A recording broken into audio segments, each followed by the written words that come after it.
It's nice to have you back for our final session today. Our session this afternoon, Navigating the Age of AI, a practical guide, is led by another wonderful colleague of mine, Dr. Malia McAndrew, who is a professor of history here at John Carroll University. Research and teaching focuses on U.S. history after 1945. She's the past director of the Arupe Scholars Program, which, as many of you know, provides John Carroll students with the knowledge and skills necessary to become advocates for positive social change.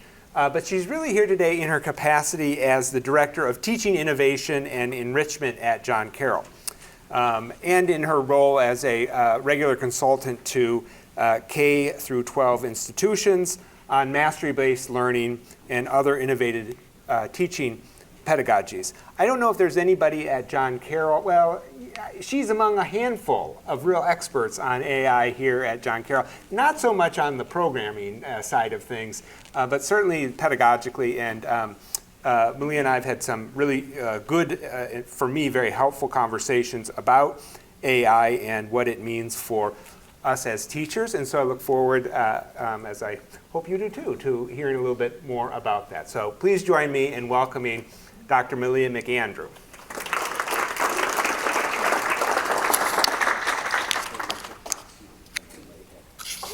All right. Hello. Good morning. Good afternoon. Can you hear me all right? All right on Zoom? Okay. So my name is Malia McAndrew, and this is a very fun title that I have now, Director of Teaching Innovation and Enrichment, right? And so I get to talk to faculty here at John Carroll about how to enrich their courses, how to innovate, how to think about teaching.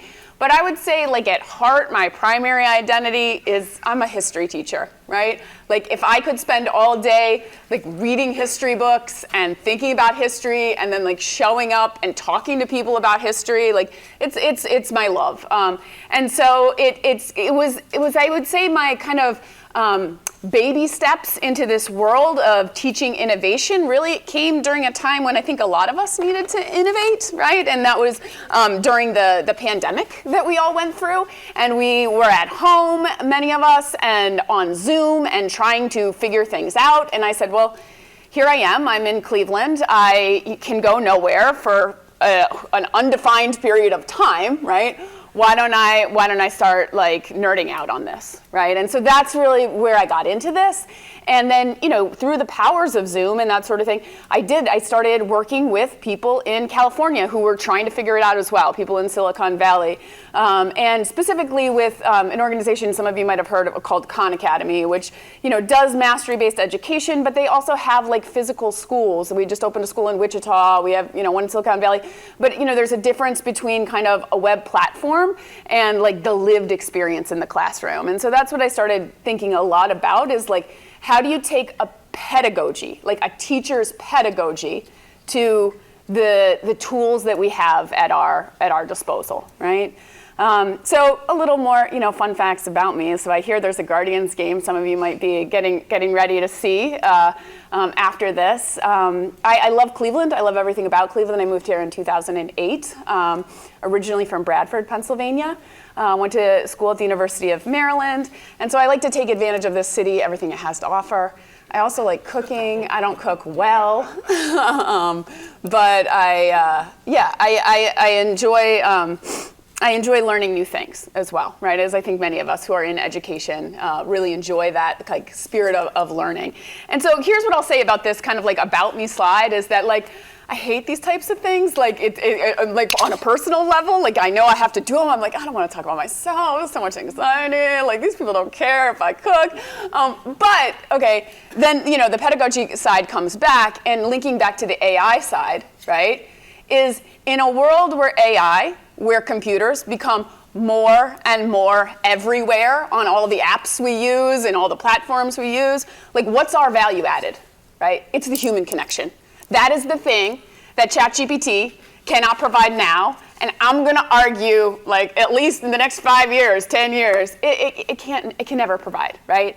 And so I think doubling down on the human connections with your students is a pedagogy and is a pedagogical practice, inviting them in whatever ways into like what's going on in your world outside of, we're reading the Progressive Era this week, we're talking about Kant, we're doing whatever, that doubling down on these human relationships is important. Okay, so that's my first kind of pro tip that I would argue for. So let's look at our kind of agenda that I've set out for us today.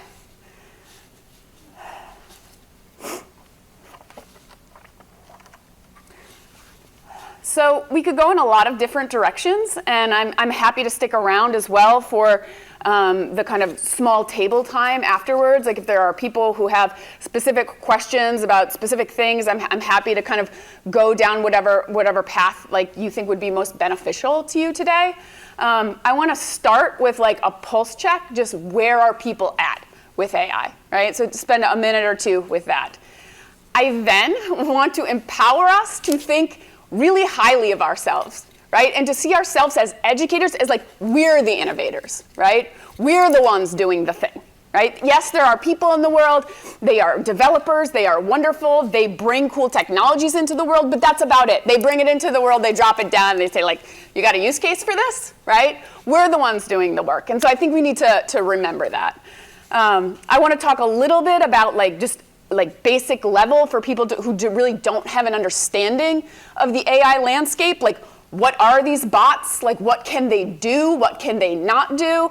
And I know especially, when the kind of, when they started like picking up steam about 2.5 years ago, some people dove in and they were like, right? But they've kept iterating, they've kept evolving. They can do different things, and paid versions can honestly do different things. And so I think it's another kind of equity issue for us to think about as well as teachers and as mentors. And then I would like to get to some like practical stuff.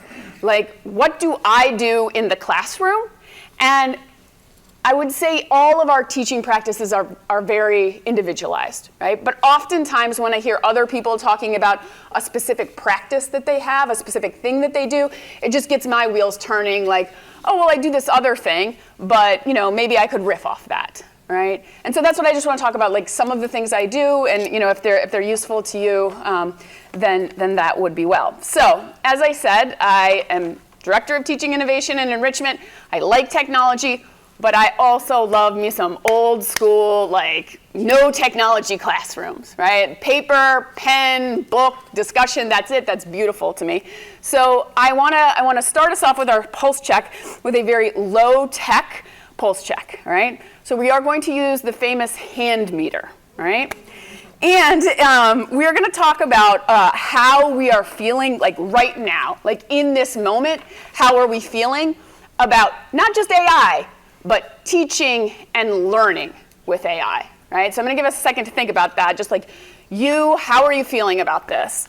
And then with this hand meter, all right, you see the exit over there, right? Like in that big wall of windows, right? In a minute, when I count to 3, if your answer to this is like, I'm feeling super overwhelmed, I'm feeling like I don't know anything, oh my gosh, I have no idea, your hand is like gonna go that way, right? On the converse, if you're like, I'm lit up, I'm fired up, I'm ready to go, I got 70 million different examples and I already told all my friends and my mom and my dad and my cat about them, right? All right, that's on that way. But the great thing is you can be anywhere in between, right? So you can be anywhere on this spectrum. So I will ask the question again, and then we will put our hands wherever you're feeling. And that way we'll get a sense of not just our own kind of comfort, but like where are our colleagues, the people who are doing the same thing that we're doing, like where are they at with this, all right? So 1, 2, 3, how are we feeling at this moment about teaching and learning with AI? Put them up high. All right. So it looks like, okay, thank you very much. You can put your hands down. So what I think I saw is I saw a little bit of a spectrum, right? There seem to be some people who are excited. There seem to be some people who are unsure about AI. But there are a lot of different kind of answers, I would say, right? And I would even say, like, on a personal level, as an individual, like, the question was about this moment. Because if you caught me on another day at another time, I'm overwhelmed on Friday afternoon. I'm like, okay, maybe I want to try Sunday evening, right? So we're all on a spectrum. And I would say that especially if we think about kind of the challenges and the opportunities that AI brings, we should center the way that we're feeling. Because as learning science would tell us, right, emotions play a role in learning. You are not going to be motivated to learn. You are not going to be motivated to teach if you are afraid of something, if you are ambivalent to something, right? And even if you're really excited about it, you might scare away other people, right? So we need to be like conscious of how we're feeling about this. And I would argue especially, I mean, this is true for anything, right? But especially kind of thinking about technology. What a lot of people have said, here, let me advance my slide, is that we're kind of in this, Sarah Rose Kavanaugh uses this word. She writes for the Chronicle of Higher Education. She argues that, especially with artificial intelligence, there's like a lot of emotional soup going on, right? That's her word. And we already had a lot of emotional soup in our lives. Like, we have like familial responsibilities. We have like intense work schedule. Some of us are, it's an election year, right? There's a lot of political polarization. People might have financial concerns with any number of things. So we already have stuff going on. And we teach people in K-12 education and in higher ed. So definitely they have a lot going on. They're trying to figure out who they are. They're trying to figure out their friends. They're at a place in their life where there's also a lot going on. And so collectively, we already have a lot of this emotional soup. And then came, as we said, already the pandemic, right? Like, didn't we do this? Like, didn't we do this whole technology thing where like we figured it out and we made it work? And so a lot of the things I've heard from colleagues is like this sense of kind of like exhaustion or fatigue or like, I don't have another round in me. And by the way, this AI stuff isn't going away. At least I knew lockdown would be over, right? And so like, I'm just not ready to really engage and think about this. So, if you are one of those people, then thank you for showing up. Thank you for staying for this last session. And I'm going to bring us up in a second. But I think it's important to like recognize the feelings of those people who are like hardcore, like I am this way, I'm not ready for this. And I think especially, I said like at my core, like I'm a history teacher. Like I want to talk to you about, in my course this semester, I'm teaching a post-1945 US history class, and like I'm totally nerding out. I'm like going through all the presidents. I'm like, and then FDR said what? And then Truman. Oh, what did Eisenhower do? Right? So like I'm in this, and I think for those of us in this space of the humanities, AI can hit different than in some other fields. And I think it hits different in every field, right? But for those of us who, my love of history is one thing, my teaching practice is another, right? And so for those of us who are teaching practice, and this may be true for some of you, our teaching practice has been, let's read stuff, let's think about it, I want you to write about it, and then we're gonna discuss it, right? Like that has been a pattern that I feel like I perfected. Like I had this down, like here's the outline, okay, where's your bibliography, where's this? And then this thing comes along and it destabilizes that a little bit, right? And so I think for many of us started saying to themselves like, am I just grading robots? Because like, I don't really want to do that.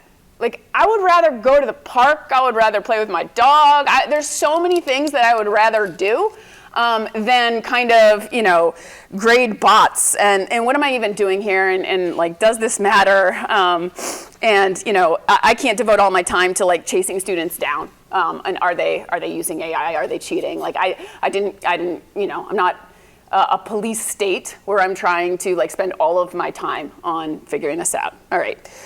Students, they're also, keeping on this topic of emotional soup, like, they're also having emotions about this, right? Many students are like deathly afraid of being accused, right? Because there's no way they can prove they didn't use AI, right? And so they're afraid of someone accusing them of using AI for these writing assignments, generative AI for these assignments. They're also like not getting a lot of direction from their educational, the people who are paid to educate them, right? They oftentimes will say like, well, what are you talking about in school? And it's like nothing. We don't say anything. It doesn't, we just pretend like it doesn't exist, right? And so if you've even had a conversation about this, then you're probably ahead of the curve in a lot of ways. And if you're having like multiple conversations and you're saying like, I don't know either, you know, like, how are you doing it? What are you doing? Well, you know, that sounds to me like it's okay. Oh, you know, I don't know. That wasn't quite what I wanted you to get out of this assignment, right? If you're even having a conversation, that's a beautiful first step because they're looking for that direction. And there are people who will give them direction, right?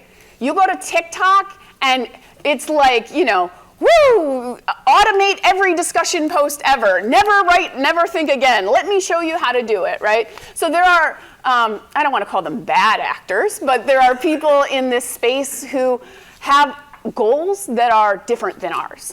Right? So that's the first thing is, you know, having these open conversations.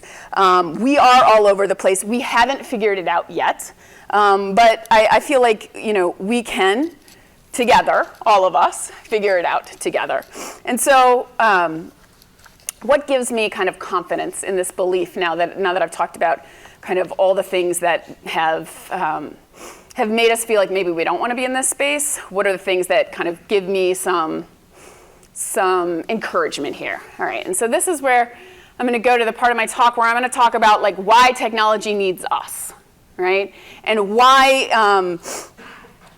the skills that we have honed in the classroom can help our world figure out the next steps for this. All right, so this slide created with GPT.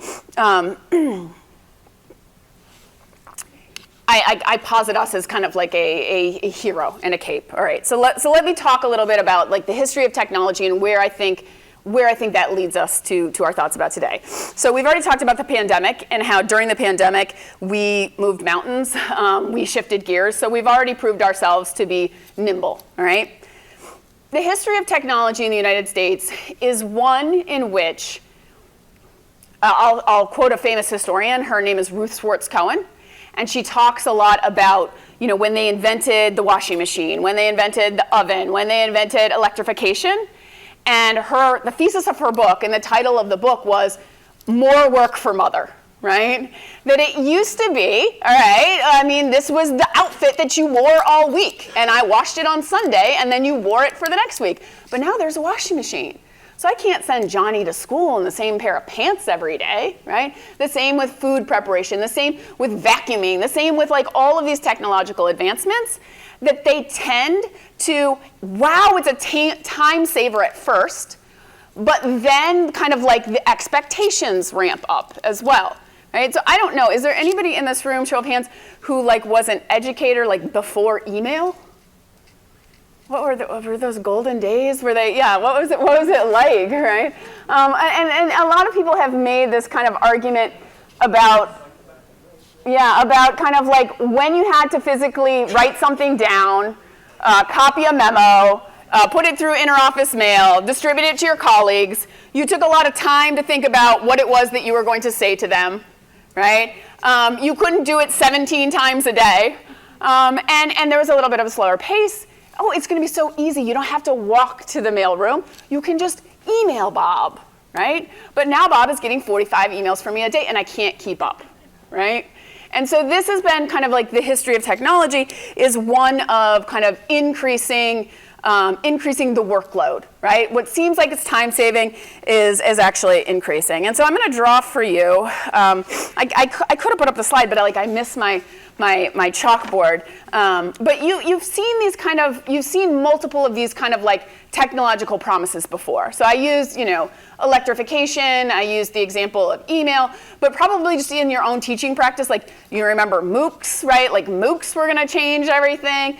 There have been or learning management systems like like that was going to revolutionize everything. But like the pattern, and let me draw this pattern for you real quick, and I'm going to be conscious that I don't have the mic as I draw it, is anybody familiar with the Gardner's hype curve? Right, what they call the hype curve. All right, so here's how the kind of like people's thoughts about technology typically play out. So up here, you have like visibility. Like you have a new technology, and like how visible is it? Like how many people are using it, right? And over here, we have time. It comes out, and then a week later, a month later, a year later, et cetera. All right. So the new technology, whatever it is, comes out, and it's like, boom, like more adoption, more adoption, more adoption. And that's what a lot of these large language models very quickly got large user bases, like very, very quickly. It was just a short amount of time, and now there's 1 million users, and now there's 2 million users. And so that keeps increasing, right? And then you get to what we call, what Gardner calls the peak of inflated expectations, right? Where like all these people are adopting it, and they're like, this is going to change the world. This is going to revolutionize education. You are going to love this. And then what happens, right? We're like, yeah, but it kind of like doesn't do that. Like it wasn't that good. Like it was really actually bad and kind of like inaccurate. And so like I don't know how I'm feeling about this. And so that's where you get to what they called the trough of disillusionment. Oh, all right. So we're up, and then we're down, right? Another freaking thing I have to log into, remember my password for, and it's not even good. And so then what they say with these technologies is eventually you reach this kind of like plateau of productivity, where it's like, okay, in many cases, there like was a use case for it. And in many cases, it can have beneficial effects, right? It wasn't as horrible or as wonderful as the two polls said, but like it exists now. It's in the world. All right. So then I guess the question that I have is like, how do we get to that like? How do we get to that plateau of productivity? How do we get there? And this goes back to my super person slide, right? And on the kind of like hallucination thing, tell me the images that came up when it was a superhero that was a female, so we can talk about like the bias and the different things later. But my point is, I put us as a superhero, right? Because who do you think figures it out? Who do you think gets us to the place of productivity? It's us, right? The technology exists.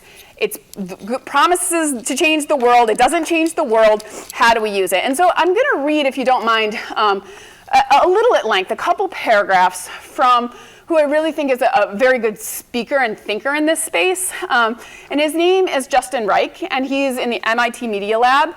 He's an associate professor of digital media, and he wrote a book that I enjoyed, and it's called Failure to Disrupt: Why Technology Alone Can't Transform Education. And so he juxtaposes, I'm just going to read a little bit, he juxtaposes this kind of idea of the heroic developer, who is in many ways often posited as like a very kind of heroic, very American type of figure, somebody kind of like the Wild West of AI, and here he comes, and often is he, with these ideas, and that they're going to save us. And then he juxtaposes that with, who he says is actually figuring it out, and that's what he argues is like the tinkering teachers, right? It's not like some grand thesis that you have, like, I know exactly how I'm going to use AI to teach such and such. It's like, well, we tried this thing last semester, and it really went kind of poorly. So then I tried this. Let me talk to my friend over here. Oh, you're doing that? Okay, yeah, all right. Well, I learned this at a conference. Oh, you did? It's that tinkering, right? It's like all of us, like the little social networks and buzzing around that we have. That's what gets to the point where we're like, okay, this is the way that maybe we can use this technology effectively. All right, so that's kind of his thesis, but I think he says it more eloquently than I do. So if you don't mind, I will read it for you here. So he says, the rhetorical tropes of disruption in charismatic technologies center around a heroic developer creating a new technology that leads to a transformation in educational systems. So think like Edison invents the motion picture, and then everyone is saying, oh, in 2 years, everyone will just watch videos. Like, no, we're still reading books, right? So that doesn't happen, he says. He says, let me propose 3 essential shifts to the stories that we tell ourselves about how technology can improve learning. First, change won't come from the heroic developers or even from technology firms, but from communities of educators, researchers, and designers oriented towards innovative pedagogy and a commitment to educational equity. We need villages, not heroes. Second, technology won't transform teaching and learning. Our best hope is that technologies open up new spaces for the work of holistically improving curricula, pedagogy, instructional resources, student support, teacher professional development, policy, and other critical facets of our school systems. Technology, at best, has a limited role to play in the broader work of systems change. Finally, we must let go of the hope for our kids of a dramatic shift that sometimes do happen in consumer technologies and instead envision a work of systems change as a long process of tinkering and continuous improvements, right? So he's saying that the technologies aren't going to save us. We're going to save us, and we're going to save us by doing the same things we've always been doing and just upskilling to the next level. And so this is what he is saying about we tinkering teachers. He says, improvements in education very rarely, perhaps never, come by way of dramatic transformations. They come through deep, long-term commitment to the plodding work of building more robust systems. Large-scale learning technologies absolutely can improve learning opportunities, both in informal learning and in educational institutions. But lasting and meaningful change is unlikely to emerge from technologies alone, especially for learners with the least opportunities. Nearly all learning is situated in social communities.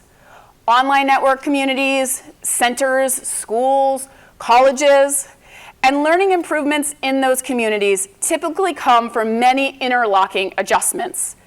A new technology can be of value when schedules are adjusted to accommodate the technology, when goals and assessments are modified to align with that technologies, when community leaders, teachers, counselors, coaches, develop new proficiencies with integrating technologies into their educational practice. When the developers or peer contributors to a technology improve that product, it is an iterative cycle based on the work that we're doing on the grassroots level, right? Rubber to the road.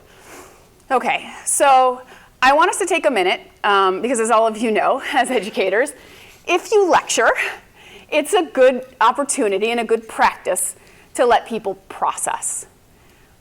So I'm going to give you, let's just take 30 seconds to kind of process what you have heard so far, what you agree with, what you have questions about, what maybe you're a little skeptical about. Yeah, thank you. Thank you so much. I already feel like there's a lot of thought and practice going on in this space. And so I'd like us to continue to share out those types of examples. I want to, in this second half of our time together, just actually talk about the thing. And so I wanted, but I think that was a really good point that you were making of your example of how you've used it, because that was the charge that Dr. Hannenberg gave to me, is this question of how can we foster critical engagement? And in the example you gave, it's I helped them to think through it, right? I created a very small activity, and then it allowed them for a point of thinking, slowing down, right? Okay, I can just put it in the bot. I can just, have the bot tell me how to do it. All right, well, let's evaluate what the bot is putting out. Is it good? Is it bad, right? And so, I think a lot of it is, this is our strength, right? In the humanities, in education, in philosophy, in history, in theology. Slowing people down and making them really think about what they are doing and who they want to be in the world, right? And so I think that, again, it's like the answer can be as simple as talking to people and also saying, as you said, I don't know. I don't know, but let's figure it out together. What are you doing? Well, how are you using it? Okay, all right, let me try, right? And so like wherever we are at, like having that open conversation with them, right? Because at the end of the day, I would argue, we do, even if we are not knowledgeable about AI, we are people of great wisdom, and we are knowledgeable about the world, and we have their best intentions in mind, right? And when they're going to TikTok, I don't know, maybe, right? But there's a profit motive that is, I don't think any of us got into this for the big bucks. We probably got into it for the love of teaching and for the love of the people that we are serving. And so we want people coming to us. And if we don't know the answer, we'll help them find a place that has the right answer. So like everyone has said, keep talking, keep thinking, doing it together. All right, so let's talk a little bit about like the very, very basics for those people who really haven't had the opportunity to have an introduction to AI, right? So the first thing is that I'm using the word AI and artificial intelligence as if it's kind of something brand new. It's obviously not. Previously, people used words like machine learning. But the thing that changed is a few years ago, generative AI kind of hit a mass market, right? So what is like generative AI, and specifically in the form of these online programs that people can use, online interfaces people can use, like you might have heard of ChatGPT or Bard or Claude. That's what really changed a lot for us in the educator world, particularly in K-12 and in higher education. And what these things are is they're just word generators, but they're pretty high-level word generators, right? So think about like any kind of generator, like think of a pattern generator. So if I say 1, 2, 3, what do you think is the next thing in that pattern? Good job, right? And what if I said 2, 4, 6? Right. So this is essentially what things like ChatGPT are doing, but for words. They put a lot of words, and we don't necessarily know where they got all these words from. We have our ideas, but these are private companies, and they're not going to tell us what their data set is, because that's how they compete against their competitors, right? But there's a lot of books that are open source. Those probably went into it, right? There's a lot of web pages around the world, so those probably got scraped and put into it. And some of those web pages can be a little toxic, right? I mean, if you've been on like the Reddits or the message boards, you know that maybe some of the data that was getting scraped and put into these things might be things that we would see as problematic, right? If we wouldn't assign, I'm guessing a lot of us some very problematic discussion threads on Reddit, right? But all of those words were put into these machines, we'll call them, and then the machines look at the words, and they kind of like take language and they math it out, right? And they say, all right, probably there's a probability that the next word is you, right? And so they make kind of like statistical inferences about what is likely to be the next word. So that's all they're doing. 1, 2, 3, 4. How are you today? And they can do this very, very fast, right? But it's key, as we have up here, they don't have an understanding of what they are doing. So they are effective, and when you read it, you might be like, wow, that was, I forget the author that you used. Who was the author? So that's interesting. I've read Wallace, right? And I've also spent a lot of time with 14, 16-year-old boys. Like, that was really quick, and that was like not totally spot off, but like sometimes, like it is inaccurate. Like he didn't actually say that. And your students said like, I don't know, I don't really talk like that. That's more like a stereotype about the way that I talk. And sometimes they're just completely inaccurate. And the word that you'll sometimes hear is hallucinations, because it's really good at putting, again, those kind of like, those that that generated word next, but it doesn't have an understanding of what it's saying. So it's almost like if you want to think of like a parrot, right? It can parrot human thought. It can parrot human thinking, but it's not really doing the thing. And as we have said already, the places that this is getting scraped from, we in our society have a lot of racism. We in our society have a lot of sexism. We in our society have a number of problems, so the things that we create have problems, right? And so that's another point where I think this kind of just you being that ethical reasoning, well, what do you think about that? When it said that, what's your perspective on that? Helping them to process what is coming out of these machines in the same way that you would process anything else is important, right? Right. Next thing that I would say is that these machines are made for the largest possible user base, right? There are kind of like niche versions of things, but the word I put up here is like context. So if you're going to use them, a good thing to remember is that the machine doesn't know you. It doesn't know what you want. But you're going to give it an instruction, and it's going to do its statistical analyses, and it's going to try and give you an answer, right? And then you can evaluate that answer. But I think like a way to think about this, and like a way that I've talked about it, it's kind of like I'm kind of riffing off of, there is a professor at the Wharton School of Business called Ethan Mollick, if any of you are kind of in this space, and he writes a lot of blogs about this.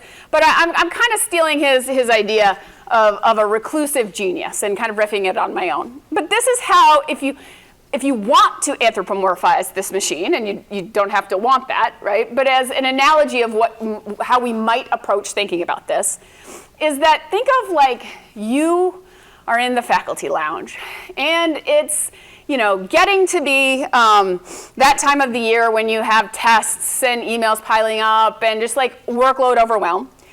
And your friend walks in, and your friend is like, girl, I got a secret for you. What? This person is like helping me do stuff. Like, what is this person helping you do? Write emails. What? Make tests. What? Shh, don't tell anyone, right? And well, who is this person, and how do you know them? I don't really know them, right? They just started texting me. They said that they could help. And all right, like I'm not really sure if you want to be giving some random person like all of your private data. Like, what do you think they're going to do with that data? But I have so much to do, and they helped me make a really good discussion question, and my students loved it, right? Well, you didn't put your students' names in there, right? Like, I mean, they're minors, right? No. But they're helping me. They're helping me with lots of stuff. Well, I have a lot to do too, right? Okay, but here's the thing. This reclusive genius, he or she, they don't know anything about me. They don't know if I am a high school philosophy teacher.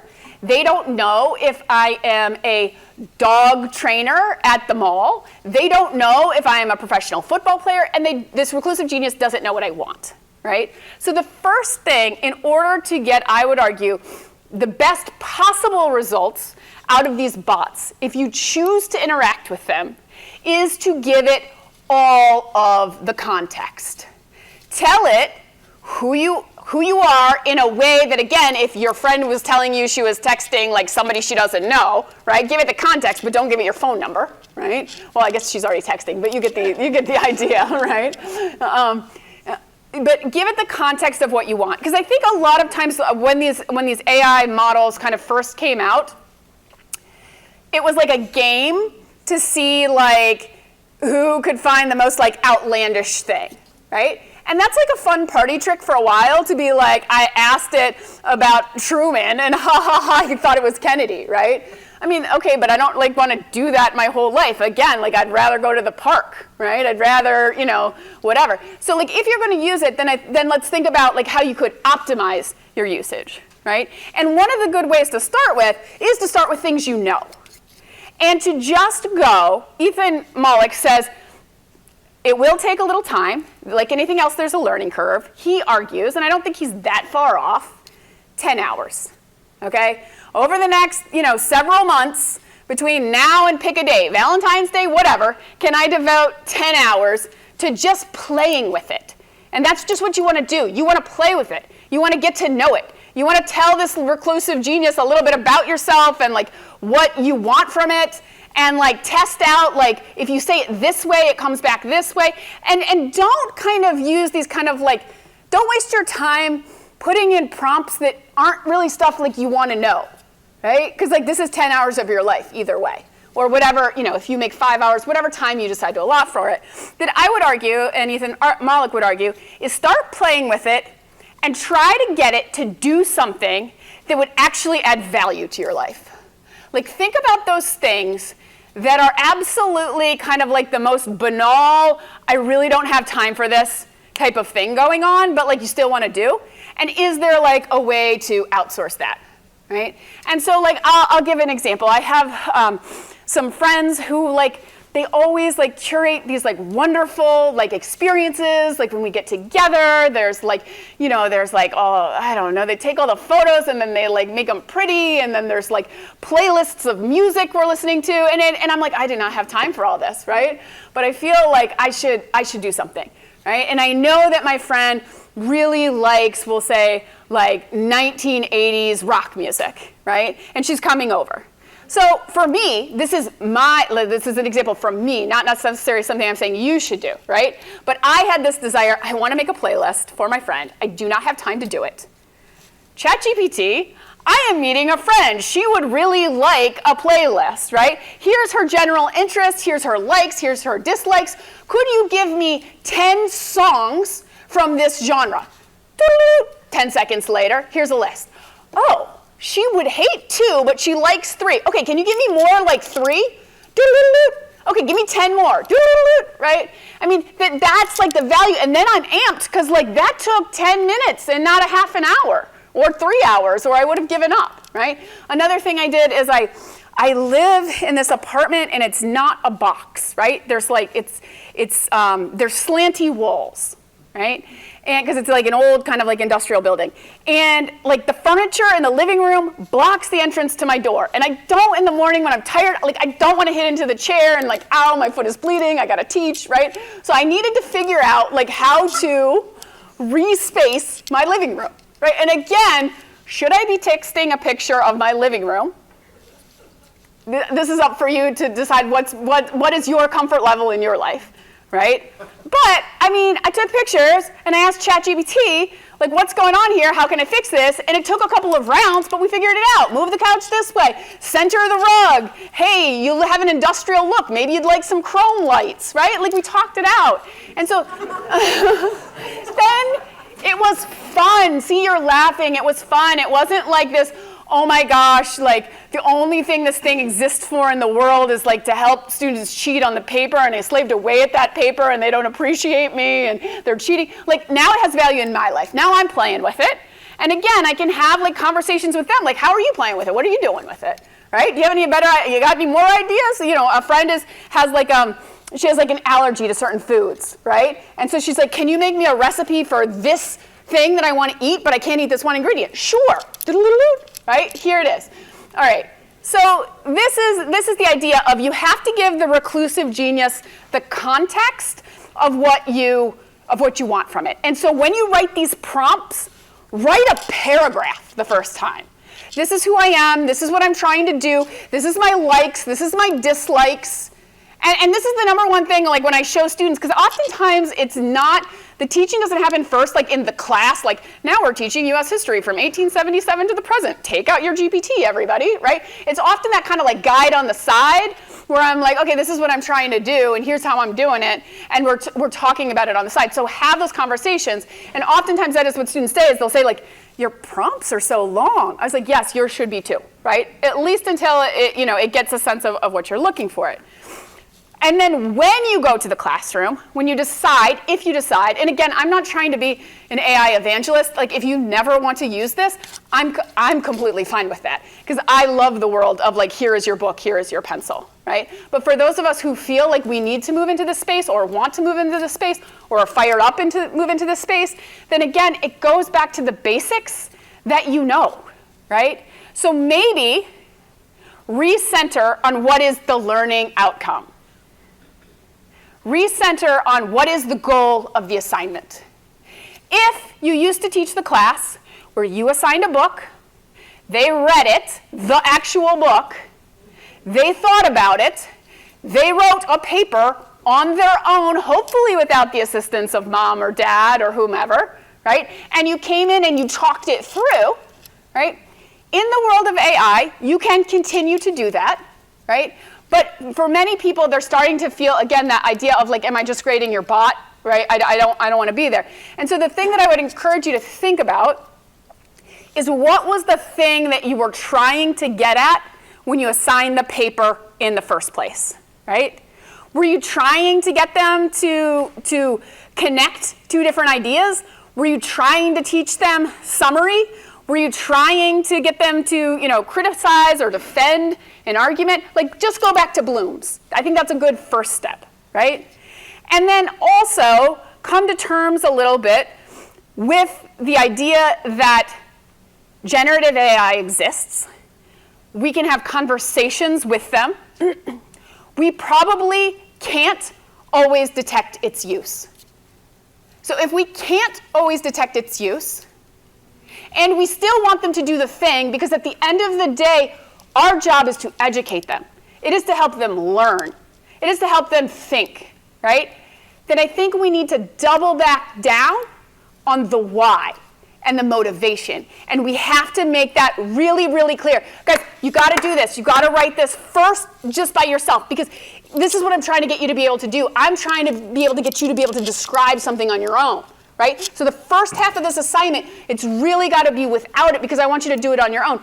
And then maybe we'll go and we'll look at the bot together, and we'll see if it can describe it better. And we'll see, do you like your friend's peer review? Do you like the bot's peer review? Right? And why do you like the bots? Why do you like your friends? What can you learn from the bot? What can you learn from your friend? Right? I mean, it's the same thing as if they were going to mom or dad or their friend or anybody. Especially in this world where the way to kind of shortcut your brain, it has democratized cheating. Right? You used to have to maybe pay somebody a lot of money or find somebody with like a very smart brother, right? Now everybody kind of has access to this sort of thing. And like, again, all of us are not going to spend 40 hours a week chasing down, the people trying to figure out cheating. And so that is, I think, a central message is be clear with your students. What is the goal? Have conversations with them. And I would say, be willing to think through this together. And I will go back. We just have a few minutes left, but I want to go back and kind of. I have, of course, as you all know, I have many more slides that I could show you, and I wanted to get a little more into some more of the practical things that I use. But in the interest of time, I want to go back to what we said about kind of like the superhero, and that. Right now, education needs creative people. Right now, education needs problem solvers. Right now, education needs tinkerers. It has always needed that.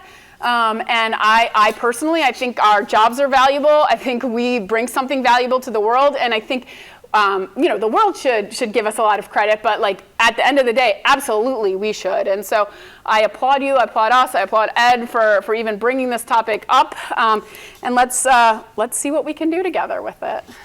Thank you, Ed.